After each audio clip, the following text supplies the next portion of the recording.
Good afternoon. Ano ngayon? Saturday. Pupunta kami sa Zigzaga, Las Piñas kasi masarap daw doon na basa namin sa review nila ate kaya nagpa-reserve kami. Kiel! Ang ganda ng foundation na to. I'm using the LA Girl Pro Coverage Illuminating Foundation. So, I'm with my sister and my pinsan. Ano ba? Akala ko picture naman. Ito naman tayo.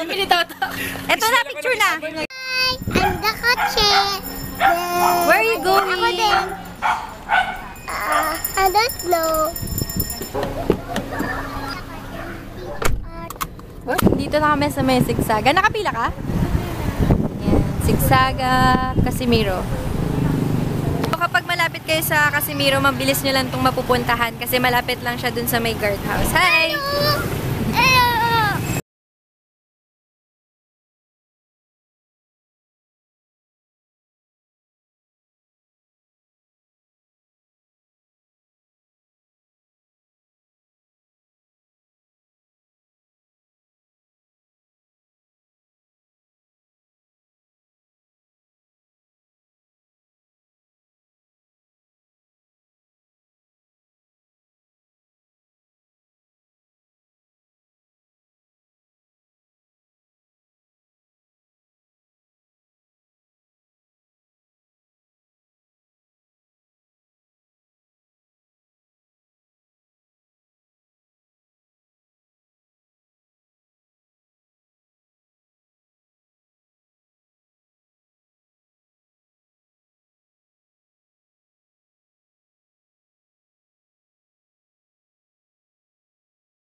Habang kumakain kayo dito sa loob, kayo din ay maluluto. Sobrang init. Pawis na lang mo. Wala, pangit. Sulit ba yung 299? Pwede na. Pwede na. Mainit nga lang talaga, tsaka medyo masikip. Dali. Kaya tata, Yalo pangga. sulit yung 299? Sulit na sulit? Wala ka naman binayad, di ba? Sulit ba yung 299? Masarap pa yung Masarap yung food? Apa? Sure ka? Totoo? You're not lying? No? Promise? Bye!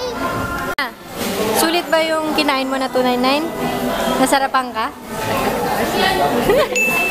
Meron pala silang dalawang pagpipilian. So, ito, only pork and beef yakiniku for 299 per head. Tapos, meron silang shabu-shabu, 299 per... Good for 2 na siya.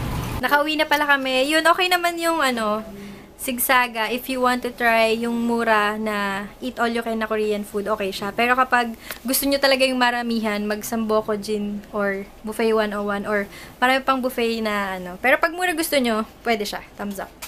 End ko na pala yung vlog ko for today. Bye! Bye, guys. Bye-bye!